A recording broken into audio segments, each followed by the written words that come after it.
Assalamualaikum warahmatullahi wabarakatuh. Selamat pagi dan salam sejahtera untuk kita semua. Anak-anakku, bagaimana kondisi kalian? Ya, sehat ya?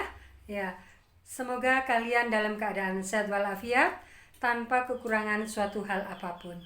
Anak-anak, kali ini kalian mengikuti pembelajaran virtual karena kita belum mengikuti pelajaran di sekolah. Karena kita dalam masa pandemi, kalian tetap jaga jarak, physical distancing, dan semoga COVID-19 segera berakhir. Jangan lupa anak-anak setiap melakukan aktivitas di luar rumah harus menggunakan masker atau face shield. Dan mencuci tangan selalu setelah melakukan aktivitas dan sebelum melakukan aktivitas. Oke anak-anak, kita akan mengikuti pembelajaran yang paling menyenangkan, yaitu pembelajaran PPKN. Nah, materi kita kali ini adalah kedudukan dan makna pembukaan Undang-Undang Dasar Negara Kesatuan Republik Indonesia tahun 1945.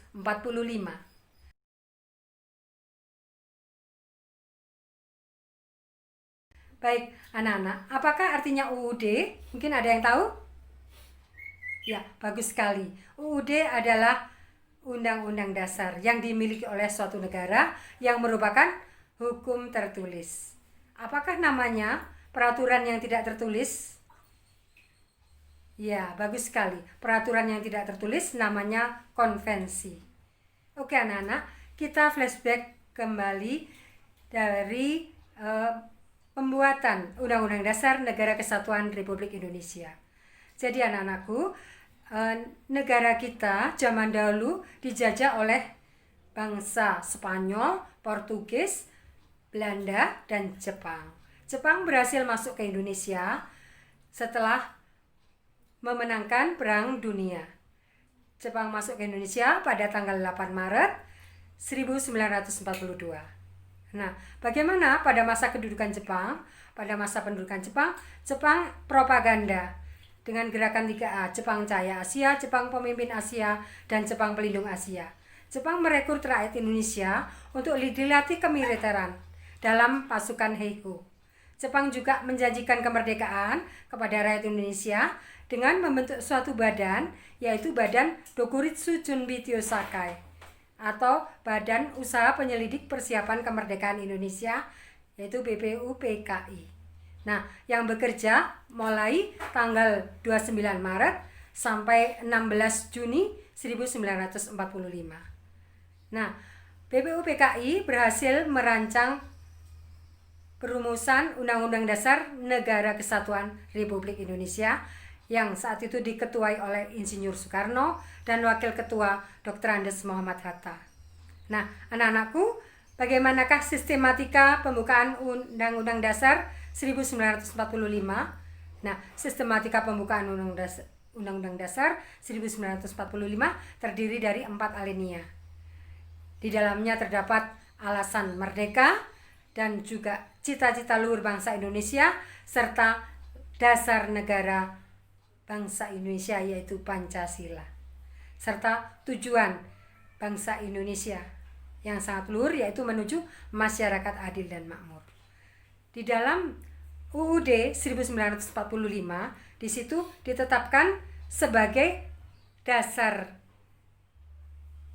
negara yang merupakan konstitusi, dasar konstitusi, yaitu landasan konstitusi bangsa Indonesia tanggal 18 Agustus 1945. Jadi Indonesia telah merdeka tanggal 17 Agustus 1945, berarti memiliki Declaration of Independence, bahwa saat itu tidak berlaku lagi hukum kolonial Belanda, tetapi berlakulah hukum nasional Republik Indonesia. Nah, saat sehari setelah kemerdekaan, yaitu tanggal 18 Agustus 1945, disahkanlah UUD 1945 sebagai landasan konstitusional bangsa Indonesia. Nah, anak-anakku, ada yang tahu apakah sistematika Undang-Undang Dasar Negara Kesatuan Republik Indonesia? Ya, bagus sekali. sistematika Undang-Undang Dasar 1945 terdiri dari 3, yaitu pembukaan, batang tubuh, pasal-pasal, dan penjelasan. Nah, tetapi Indonesia mengalami perubahan dalam Undang-Undang Dasar yang disebut amandemen. Nah, setelah diamandemen, ada sistematikanya berupa 2 hal, yaitu pembukaan Undang-Undang Dasar 1945 dan pasal-pasal. Ketentuan-ketentuan sistematika ini diatur setelah diadakan perubahan atau amandemen. Baiklah anak-anakku, kalian nanti akan mengerjakan tugas lembar kerja siswa atau lembar kerja peserta didik. Nah, dalam hal ini kalian nanti akan mengerjakan di dalam Google Classroom, ya. Nah, setelah itu kalian kumpulkan. Oke anak-anak, selamat mengerjakan tugas. Boleh secara berdiskusi, nanti 3 orang 1 kelompok. Terima kasih anak-anak.